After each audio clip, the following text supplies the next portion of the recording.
नमस्कार दोस्तों, मैं हूं आपके साथ काजल और आप देख रहे हैं भारत लाइव एक्सपोज। यूपीएससी का एग्ज़ाम अपने आप में बहुत ज़्यादा टफ माना जाता है। हमारे साथ आज मौजूद हैं अंकित यादव जी। तो मुझे अंकित जी ये बताइए कि यूपीएससी का जब आपने सोचा तो मन में क्या ख्याल आ रहा था कि मतलब यूपीएससी करना है या नहीं, क्योंकि आपने बहुत सारे मिथ सुने होंगे कि यूपीएससी निकालना हलवा नहीं है। एग्जैक्टली है भी नहीं है, आप बताइए। हाँ, हलवा तो नहीं है, लेकिन अगर आप सोचें इसको करने के लिए बहुत ये तो एक डिसीजन लेना होता है, आपको खुद में कॉन्फिडेंस बनाए रखना होता है और ये आसानी से तो नहीं होता है। लेकिन आप अगर हार्ड वर्क कर रहे हैं, राइट डायरेक्शन में कर रहे हैं, तो राइट डायरेक्शन में हार्ड वर्क हमेशा सक्सेसफुल होता है। टाइम लगता है लेकिन वो होगा, कुछ टाइम पे होगा। तो यही ध्यान रखना चाहिए कि आप कॉन्फिडेंट रहिए अपने कामों में और जो काम करना है आपको उसको एक तरीके से, जो उसका तरीका होता है उसी तरीके से करते रहिए आगे। आपने IAS का एग्ज़ाम क्वालिफाई किया है, तो इसमें ये कौन सी रैंक थी आपकी? इसमें मेरी ऑल इंडिया रैंक 25 थी। 25। तो ये सेकंड अटेम्प्ट था आपका, आई हाँ, थिंक। इसमें सेकंड। अच्छा, थोड़ा हम आपकी फैमिली के बारे में जानना चाहेंगे। आपका फैमिली बैकग्राउंड कैसा रहा है, उन्होंने किस तरह से आपको सपोर्ट किया इसमें? तो इस पूरे प्रिपरेशन के दौरान मैं अपने घर पे ही रह के मैंने पढ़ाई की। अच्छा।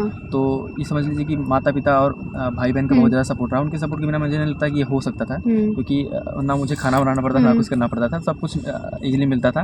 तो फैमिली का तो बहुत ज़्यादा सपोर्ट रहा है और फैमिली में सब पढ़ने वाला लिखने वाला बैकग्राउंड है। मेरी सिस्टर NIT में है और भाई भी पढ़ने में सही है, सब बाकी सारा मतलब फैमिली सही है। तो एक सपोर्ट वो रहता है कि आपको इसी डायरेक्शन में आगे जाना है। तो ये भी ये रहता है कि मोटिवेशन घर से ही मिल रहा है, तो काफ़ी बेनिफिशियल रहता है लोगों के साथ। दरअसल ज़्यादातर प्रॉब्लम देखी गई है कि अगर घर में हम लोग प्रिपरेशन करते हैं तो घर में वो माहौल नहीं बन पाता। हाँ, जैसे कि आपने बताया कि आपका जो फैमिली बैकग्राउंड था एजुकेशनल था, लेकिन कभी कभी होता है कि चाहे जितना भी एजुकेशनल हो लेकिन वो बन नहीं पाता।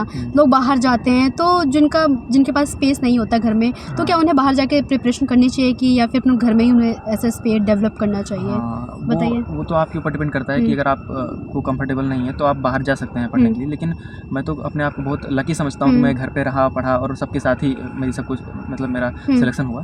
तो ये मेरे लिए तो लकी रहा। लेकिन जिनके पास नहीं है उतना, वहाँ पर मान लीजिए कोई विलेज इलाके से है तो वहाँ पर उनके पास नहीं रहता है, तो आप बाहर जाके पढ़ाई कर सकते हैं। आजकल तो हमेशा हर जगह कोचिंग है और रहने की व्यवस्थाएं हैं, तो आप उसका बेनिफिट ले सकते हैं बाहर जाकर के। अच्छा, कितने घंटे आप पढ़ते थे? बोलते नहीं कि अब घंटे डिसाइड कर रखे हैं लोगों ने कि हमें 9 घंटे पढ़ने चाहिए, 10 घंटे पढ़ने चाहिए। अकॉर्डिंग टू यू आपने कितना समय दिया, मतलब कितने घंटे आप पढ़ते थे? हाँ, मुझे लगता है कि घंटे मैटर करते ज़रूर हैं, लेकिन ज़रूर चीज़ ये है कि आप जो आज सोचे हैं करने के लिए वो कितने टाइम में हो जा रहा है। मिनिमम मैं पर डे 7 से 8 घंटा पढ़ता था। अच्छा। लेकिन ये भी रखता था कि जो टारगेट मैंने सेट किया है वो कंप्लीट हो रहा है कि नहीं। फॉर एग्जांपल, अगर वो टारगेट नहीं हो रहा है, लास्ट टाइम ऐसा होता है कि आपको 10-10 घंटे पढ़ने होते हैं क्योंकि सिलेबस बहुत ज़्यादा है, बार-बार रिवाइज़ करना है। तो मेनली आपको फोकस करना है कि टारगेट कितनी देर में पूरा हो रहा है। तो घंटे का यही कि 7 से 8 घंटा पढ़िए और अपने टारगेट पे ध्यान रखिए कि वो हो पा रहा है कि नहीं हो पा रहा है, और प्रैक्टिस जितना हो सके करिए। जैसे कि ये जर्नी होती है, काफ़ी लंबी होती है, एक दिन की तो होती नहीं है, तो कहीं भी आपका जैसे ये ध्यान भटकना जिसको बोलते हैं, भटका ऐसा कुछ? ध्यान तो भटकता रहता है कि आप पूरे टाइम पढ़ेंगे नहीं, मतलब पढ़ नहीं सकते हैं। तो सोशल मीडिया में था नहीं, तो ध्यान भटकने वाली चीज़ थी इतना, जैसे आपको अलग होना पड़ता है कि लोग क्या कर रहे हैं, थोड़ा अलग रहिए। जब ज़्यादा देखेंगे तो ज़्यादा भटकेगा। और दूसरी चीज़ ये कि आप नेचर से कनेक्ट रहिए। जैसे मैं बताया कि मैं पर डे मेरा शाम को रूटीन रहता था कि मैं टहलने आता था, वॉकिंग करने आता था, तो दिन भर का स्ट्रेस डाउन हो जाता था आपका, और उससे आप एक तरह से खुद से बात करना या फिर सेल्फ मोटिवेट करना अपने आप को, और घर पे जाके फिर से वही चीज़ स्टार्ट करना। और जब आप दुनिया को बहुत ज़्यादा नहीं देखेंगे तो बहुत ज़्यादा नहीं लगता है कि भटकने वाला कुछ होगा। तो भटकना तो नहीं होना चाहिए, भटकाव तो नहीं होना चाहिए, क्योंकि भटकाव होगा तो फिर आप पढ़ाई से डिस्ट्रैक्ट होंगे और जो आपको करना है वो नहीं कर पाएंगे।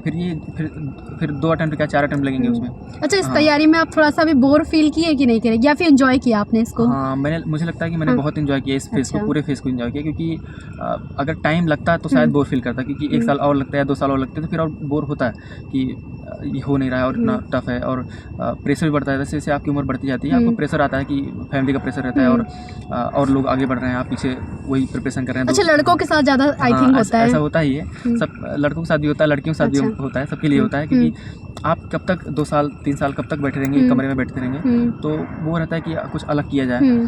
तो हमको मुझे लगता है कि मेरा सही टाइम पे हो गया, तो बहुत अच्छा है। आपने यही एग्ज़ाम दिया, इससे पहले भी कोई कुछ ट्राई किया किसी और एग्ज़ाम में? हाँ, इससे पहले मुझे एक चांस मिला था NIT ट्रिची में MSc करने का। वहाँ से MSc इन कंप्यूटर साइंस, आपको समझिए कि बीटेक में कंप्यूटर साइंस का कितना क्रेज़ है। उसके थ्रू जब मैं अगर वहाँ पर मैं MSc करता तो अराउंड वहाँ पर जो एवरेज पैकेज था 15 लाख था, तो वो भी एक अच्छी अपॉर्चुनिटी थी मेरे लिए कि प्राइवेट सेक्टर में जाने का। लेकिन एक दिमाग में होता ना कि यूपीएससी करना है या फिर आईएएस में, मेनली मेरी स्टैट्स में रुचि रही है पहले से, तो मैंने उसको छोड़ दिया। बाकी मेरे घर वालों ने यार, बहुत सारे रिलेटिव ने कहा कि ये नहीं छोड़ना चाहिए था क्योंकि बहुत अपॉर्चुनिटी ऐसे मिलती नहीं लोगों को।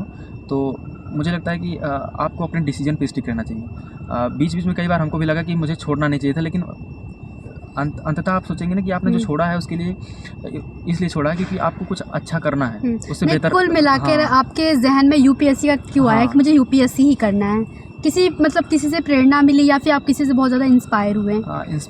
प्रेरणा तो ऐसे डायरेक्टली किसी से नहीं मिली, लेकिन ये दिमाग में था क्योंकि मैं बीएससी फर्स्ट ईयर में आया था, तो मैंने सुना था कि एक आईएएस की पोस्ट होती है। अच्छा। और ये सुना था कि उसमें बहुत कम पोस्ट निकलती हैं। तो अब उसके साथ साथ बहुत सारे हमारे सीनियर्स निकलते रहते हैं, तो लगता है, पता चलता रहता है कि अच्छी सर्विस है और काफ़ी अपॉर्चुनिटीज़ हैं, अच्छा मतलब डाइवर्सिफाइड वर्क कल्चर मिलेगा आपको और इसमें प्रेस्टिजियस जॉब है एक तरह से, तो इससे बेहतर और क्या हो सकता है। लेकिन ये सफलता जो है किसी सपने से कम नहीं है। आपने कभी सोचा था कि आप क्लियर कर लोगे? हाँ, बिल्कुल सोचा था। कॉन्फिडेंट था? यानी कॉन्फिडेंट था, तभी तो कोचिंग नहीं किया मैंने। एक होता है ना कि कॉन्फिडेंस अगर नहीं होगा तो आप भटकेंगे ज़्यादा, भटका होगा कि यहाँ जाएँ उधर जाएँ, ये नोट्स फॉलो करें। तो मुझे लगता था कि ये हो जाएगा क्योंकि आप अगर कोई चीज़ काम कर रहे हैं, लगातार काम कर रहे हैं, अपनी गलतियों को उसमें ढूंढने का प्रयास कर रहे हैं कि गलतियाँ क्या हैं, उस पर आप काम करिए। मेन चीज़ तो पहले आइडेंटिफाई करिए कि कहाँ गलतियाँ कर रहे हैं, लिखने में, पढ़ने में, सीखने में, समझने में कहाँ गलतियाँ हो रही हैं, और उसको आइडेंटिफाई करिए और उस पर आइडेंटिफाई करने के बाद उस पर काम करिए कि उसको सुधारा कैसे जा सकता है। यानी इस पूरे प्रोसेस में हमें खुद को पहचाना बहुत ज़्यादा ज़रूरत है कि हम कहाँ वीक हैं, कहाँ स्ट्रॉन्ग हैं। अच्छा, आपके मटेरियल के बारे में जानना चाहेंगे। मतलब मार्केट में बहुत सारे मटेरियल अवेलेबल हैं, तो लिमिटेड हम क्या चूज़ करें जिससे हम ये एग्ज़ाम क्लियर कर सकते हैं? अगर स्टैटिस्टिक्स की बात करें तो उतने मटेरियल स्टैट्स के नहीं है पर्टिकुलरली। जीएस के आपको बहुत सारे मिल जाएंगे। तो पहले स्टैट्स के बताता हूँ कि स्टैट्स के लिए आपको कोई ऐसी बुक नहीं मिलेगी कि जिसमें सारे टॉपिक कवर हैं। तो आपको बहुत सारे टॉपिक्स बुक्स को उठाना पड़ेगा और जो सिलेबस में टॉपिक्स हैं उसके अकॉर्डिंग क्वेश्चन अपने आंसर फ्रेम करने पड़ेंगे, नोट्स बनाने पड़ेंगे। वही नोट्स आपको एग्जाम में काम आएंगे। और ऐसी कोई बुक नहीं जिसमें सारे टॉपिक एक ही जगह मिल जाए, तो बहुत सारे बुक्स पढ़नी पड़ेंगे, रेफरेंस मटेरियल देखने पड़ेंगे। और जीएस के लिए आप देखेंगे कि बहुत सारा सोर्स अवेलेबल है, तो उसमें भी आपको एक लिमिटेड रहना पड़ेगा कि कौन सा आपको फॉलो करना है, कौन सा आपके लिए सूटेबल है और कौन सी चीज़ें जो कॉमन है और जो सारे टॉपर्स लगभग फॉलो कर रहे हैं, और मतलब ट्रस्टेड होना चाहिए। ऐसा नहीं कि कोई भी कोचिंग का कोई भी मटेरियल आप उठा लीजिए, उतना ट्रस्टेड नहीं है या फिर उतना उसका मटेरियल रेलेवेंट नहीं है, उस एग्ज़ाम के पॉइंट ऑफ व्यू से वो सही नहीं है। तो ये सब चीज़ें ध्यान रखिए। मतलब एग्ज़ाम को तैयारी करने से पहले एनालिसिस करना जरूरी है कि होता नहीं कि आप मैदान में युद्ध करने जाएँ तो पूरे मैदान का मुआयना करिए। पूरे एग्जाम में करंट अफेयर्स का बहुत ज़्यादा रोल होता है, तो उसको कहाँ से कवर करें? करंट अफेयर्स का इसमें तो उतना नहीं रोल होता है क्योंकि इसमें स्टैटिक आप पढ़ लीजिए और करंट अफेयर्स के साथ उसको सप्लीमेंट करिए। तो करंट अफेयर्स के लिए मैंने जो मैगजीन्स होती हैं बहुत सारे कोचिंग की, फॉर एग्जांपल विजन है, विजन को फॉलो किया था मैंने, और बहुत सारी होती हैं, दृष्टि होती है, आप कोई भी एक फॉलो करिए। उसमें भी सारे टॉपिक नहीं पढ़ने होते, उसमें आप वो पढ़िए जो देखिए कि बहुत ज़्यादा चर्चा में है या फिर कुछ रेलिवेंट है वो इस एग्ज़ाम से। फॉर एग्जांपल इसमें प्रीवियस ईयर क्वेश्चन को एनालाइज करिए आप, तो उसमें आप पाएंगे कि इन्वायरमेंटल ज्योग्राफी ज़्यादा पूछी जा रही है, तो उसको देख लीजिए। और इलेक्शन कमीशन पूछा जाता है कई बार, मतलब ऐसे टॉपिक जो बार बार पूछे जा रहे हैं एग्जाम में, बार बार न्यूज़ में बने हुए हैं, उन्हीं चीज़ को आप। अच्छा, इस पूरे एग्जाम में कोचिंग का कितना रोल है? जैसे कि आपने बोला कि आपने कोचिंग नहीं की, लेकिन बहुत से एस्पिरेंट्स हैं उनका कहना है कि हम बिना कोचिंग के नहीं निकाल सकते। एक्चुअली एक मिथ बना हुआ है, जैसे कोई तैयारी करता है, मान लो फिनेंशियल वो अच्छा स्ट्रॉन्ग नहीं है, तो लोग उसे डरा देते हैं कि तुम हमें कोचिंग करना चाहिए, तुम नहीं कर सकते क्योंकि बिना कोचिंग के निकाल ही नहीं सकते। लेकिन आप अच्छा खासा उदाहरण है। लेकिन जिनके पास जैसे पैसे नहीं हैं कोचिंग करने के लिए, तो वो कैसे सेल्फ स्टडी कैसे करें? थोड़ा सा ब्रीफ में बताइए। तो कोचिंग बताइए। हाँ, कोचिंग मैंने बताया कि कोचिंग आपको करना है या नहीं करना है। मैंने पहले बताया कि आपको कॉन्फिडेंस और आपका विल पावर ही डिफाइन करता है। अगर आप कॉन्फिडेंट हैं, आपके अंदर इच्छा शक्ति है कि आप इसको कर सकते हैं, तो आप कर सकेंगे। जरूर नहीं कि कोचिंग करें, लेकिन आपका अगर बैकग्राउंड स्ट्रांग नहीं है तो आप कोचिंग की मदद लीजिए, जरूर लीजिए। अगर नहीं लेंगे तो आपको बीच बीच में लगेगा हमको कोचिंग करना चाहिए, फिर 1 साल बाद आपको एहसास हुआ इस चीज़ का, तो 1 साल लॉस होगा। हो सकता है कि 2 साल बाद एहसास हो। फिर अगर आप कॉन्फिडेंट नहीं है तो ज़रूर कोचिंग करिए। और इवन मैं तो लखनऊ में रहता था, मुझे अपॉर्चुनिटी थी कि मैं कोचिंग करूँ, अफोर्ड भी कर सकता था, लेकिन मेरा कॉन्फिडेंस था, मैंने नहीं लिया। और मुझे लगा कि मुझे आज महसूस हो रहा है कि मैंने सही किया उसको नहीं लेकर, क्योंकि मैं इसको कर सका आसानी से। तो मेनली आपका कॉन्फिडेंस ही है। और इस पूरे फेज़ के दौरान आपको अपना जो ये होता है कि जोश बनाए रखिए, लगातार काम करते रहना होता है, और इसमें छुट्टियाँ आपको कम लेनी चाहिए, घूमना या फिर ये सब चीज़ें अवॉइड करना चाहिए जिससे आपका डिस्ट्रैक्शन बढ़े। तो इतना ध्यान रखने से ही हमें लगता है कि कुछ। आंसर राइटिंग की कैसे प्रैक्टिस की? आंसर राइटिंग के लिए पेपर 3rd और 4th में जो स्टैट्स का होता है उसमें काफ़ी रोल होता है। आंसर राइटिंग के लिए पहली बात तो आपको क्वेश्चन ऐसा चूज़ करना है जो आप अच्छे से आंसर कर सकें, और साथ साथ कुछ अलग करने की ज़रूरत नहीं है, आपको उस क्वेश्चन को पूरा करने की ज़रूरत है। आप अलग करने के चक्कर में कई बार क्वेश्चन छोड़ के आ जाएंगे, फिर अगर एक क्वेश्चन आपको छूटता है तो उससे लॉस होता है। तो आंसर राइटिंग के लिए आप यही है कि अच्छे से प्रैक्टिस करिए, उसमें जो जितना पूछा गया उतना बताइए, और एक्स्ट्रा लिखने की कोशिश मत करिए कि एक्स्ट्रा लिखेंगे तो आपका पीछे वाला छूटेगा।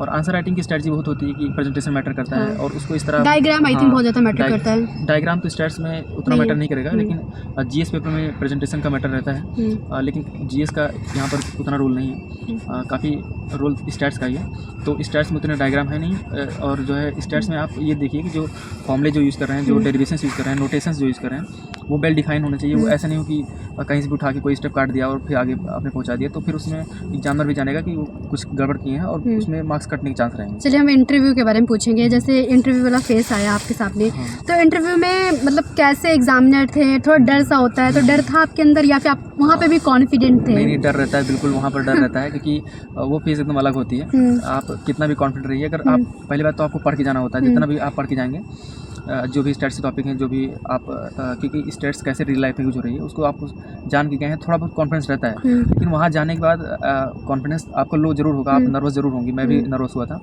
इवन मैं जब इंटरव्यू रूम में गया था, रूम में बाहर वो चेयर पर बैठाते हैं, वहाँ मैं थोड़ा मेरे अंदर से कपकपी हो रही थी कि तो एक थे उन्होंने मुझे कॉफ़ी वगैरह दी, तो मैं नॉर्मल हुआ। और अंदर जाके बहुत अच्छा कोऑर्डिनेट इन्वायरमेंट रहता है वहाँ पर, वो बहुत अच्छे से बात करते हैं आपसे, और प्यार से ही क्वेश्चन पूछते हैं, और सब जानकारी जुटाने का प्रयास करते हैं कि आप सोचते कैसे हैं, आप विचार कैसे रखते हैं, आप किसी मुद्दे पर राय कैसे रखेंगे, साथ साथ आपका कॉन्फिडेंस लेवल क्या है। अगर आपको कोई जॉब ऐसी कठिन मिल जाए तो आप हैंडल कर पाएंगे नहीं, वो ओपिनियन बेस्ड क्वेश्चन रहते हैं मेनली। बहुत सारे ऐसे एस्पिरेंट्स को या फिर इवन हमको लगता है कोचिंग वालों को भी नहीं पता होगा कि एक ये यूपीएससी में जो आईएएस का एग्जाम होता है उसमें एक गजट निकलता है।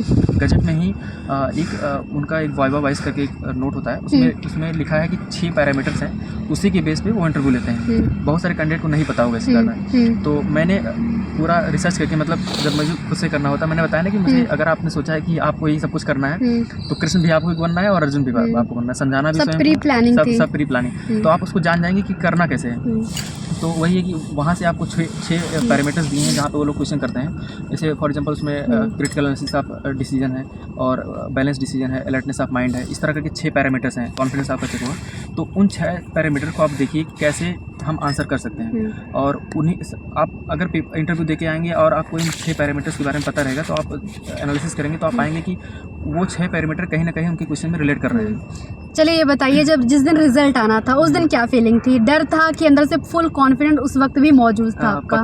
पता ही नहीं था रिजल्ट किस दिन आएगा, क्योंकि इसमें थोड़ा रिजल्ट लेट हो गया था। और जिस दिन रिजल्ट आया था उस दिन मैं अपने फ्रेंड के पास गया था, जहाँ हम लोग ने एक ग्रुप था हम लोग का, वहाँ से हम लोग इंटरव्यू प्रिपरेशन करते थे, 4 लोग थे। तो उनके यहाँ गया, हम लोग सोच ही रहे थे कि रिजल्ट इतना लेट हो रहा है, क्योंकि अगर रिजल्ट लेट हो रहा है तो फिर आपको पता नहीं कि आपका होगा कि नहीं होगा, और अगले फेज़ के लिए भी लेट हो रहा है क्योंकि टाइम कम हो रहा है। तो फिर उसमें प्रैक्टिस, आगे वाला एग्जाम आने वाला था जो कि जून में होने वाला है, तो डर तो रहता है, लेकिन पता नहीं था कि उस दिन रिजल्ट आएगा। फिर शाम को ही हम वहाँ से घूम के आए, तो ऐसा लगता नहीं कि आप दोस्त से मिल के आए, फिर दोस्त का ही फ़ोन आ रहा है, आप 4 घंटा बिता के आए, फिर फ़ोन क्यों कर रहे हैं। तो फिर एक मेरे दोस्त फ़ोन किए मुझे, और उन्होंने बताया कि ऐसा न्यूज़ दी उन्हें, तो उसके बाद तो खुशी की लहर भी दौड़ पड़ी। तो फिर सबको बताया, फिर माहौल अलग हो गया। उस दिन तो रात को नींद भी नहीं आई। काफ़ी मीडिया वालों को कॉल वगैरह आए होंगे आपके पास? हाँ, मीडिया वालों को कॉल आता है, तो दूसरे दिन आया था।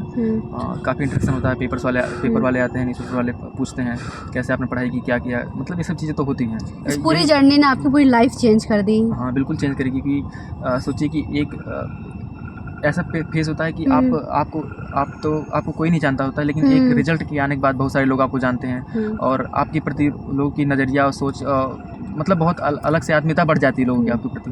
तो ये एक्चुअली मतलब बहुत ही आनंददायक विषय होता है, और आनंददायक सिचुएशन होती है कि आप दुनिया से रूबरू करा रहे हैं खुद को, और खुद की वजह से आप पहचान बना रहे हैं। चलिए अंकित जी, बहुत बहुत शुक्रिया हमारे साथ बातचीत में। हम आपको बहुत ज़्यादा मतलब कॉन्ग्रेचुलेशन कहना चाहेंगे? थोड़ा हमारे चैनल के बारे में कहिए। Thank you. तो आपका भारत लाइव एक्सपोज है, तो इनके चैनल को सब्सक्राइब करें, आप लाइक करें और इनको फॉलो करें।